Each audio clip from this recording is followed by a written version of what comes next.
ada DNA, satu komposisi yang berbeza. Dan kewujudan DNA itu disebabkan oleh tukang yang buat emas public gold ni. Dia tak buat emas untuk orang lain, dia buat emas untuk public gold sahaja. Jadi boleh tahu dah dia punya hasil kerja tangan ni, oh ni emas public gold. Okey. Ada pengeluar ataupun ada tukang yang buat emas untuk, dia buat emas untuk syarikat A, untuk syarikat B, untuk syarikat C. Jadi handmade work kerja tangan, jadi sama je semua. So tak boleh dikenal pasti komposisi perbezaan tadi itu. Jadi ini keistimewaan yang ada pada produk emas public gold. Baik, kita tengok pula produk emas. Nak pilih emas, ada banyak jenis emas tadi. Ada 100 gram, 20 gram, 50 gram. Yang mana yang paling terbaik? Okey. So sepanjang masa, produk emas yang paling baik adalah yang spread ataupun susut nilainya yang paling rendah. Tak kira lah pelaburan jaga masa panjang ke, pelaburan jaga masa pendek ke, sederhana ke, yang paling rendah spread adalah yang terbaik.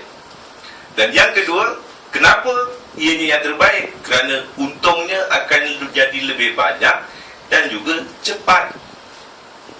Reason, harga emas, kenaikan harga emas di pasaran antarabangsa, kalau dia naik 10%, beli emas apa pun kenaikan harganya 10%. Syarikat A, kita beli emas, susut nilainya 8%. Maknanya kalau kita beli daripada syarikat tu, harga emas antarabangsa naik 10%, kita jual balik susut nilai 8%, untung kita cuma 2%.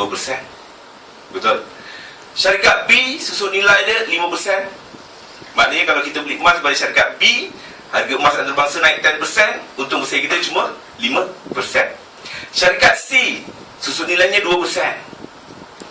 Maknanya kalau harga emas antarabangsa naik 10%, kita jual balik, tolak susut nilai 2%, untung bersih kita 8%.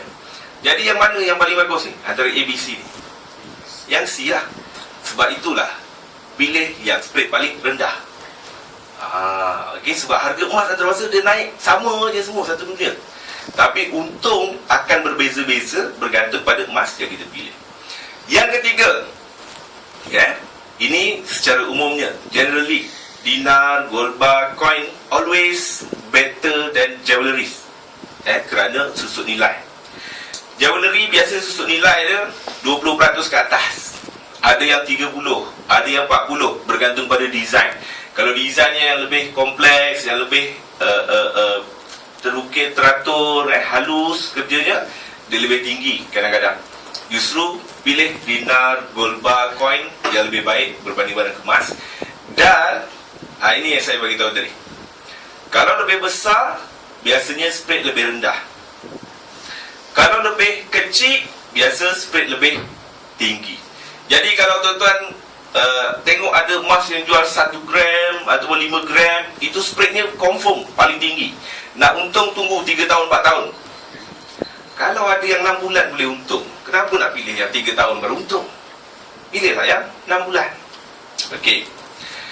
Dan di public gold, anda boleh dapat kadar spread yang paling rendah bila daftar sebagai dealer. Okey.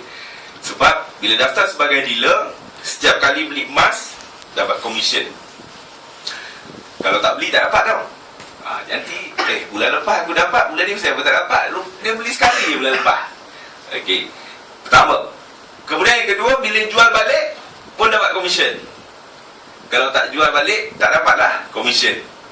Okey, jadi jangan kata menipu pula. Jangan salah faham. Beli dapat komisen, jual balik pun dapat komisen. Itu lebih baik berbanding beli pada kedai emas. Beli tak dapat apa-apa, kita bayar dia workmanship. Jual balik, bukan dia nak pulang balik kat kita workmanship cost tu, dia kenakan kita pula upah, susut nilai 50%, lebih tinggi. Baik, so ini kita tengok spread emas public gold ataupun susut nilai. Yang atas ni emas 10 gram, 20 gram, 50 gram, 100 gram. Kalau beli sebagai customer lah, beli biasa, yang 10 gram ni spreadnya 8%, yang 20 gram spreadnya 6%, yang 50 gram spreadnya 5.5%, yang 100 gram spreadnya 5%. Maknanya lebih besar, dia lebih kecil. Kalau kita beli tu dan sekaligus terus daftar sebagai normal dealer. Untuk yang 10 gram ni, kita dapat kurangkan kadar spread sebanyak 1.5%, menjadikan kita punya kadar spread tadi lebih rendah, tinggal 6.5, yang 20 gram tinggal 4.5, yang 100 gram tinggal 3.5. Kalau kita beli sebagai priority dealer, baik, dia nak jadi normal dealer ni, dia tak ada syarat. Syaratnya, dia tak ada sebarang fees, tak ada sebarang bayaran tambahan. Yang cuma dia ada amount minimum.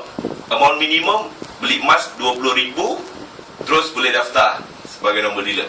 Kalau tak mampu beli 20,000, beli sebagai berapa yang kita mampu sebagai customer biasa. Yang kedua, priority dealer.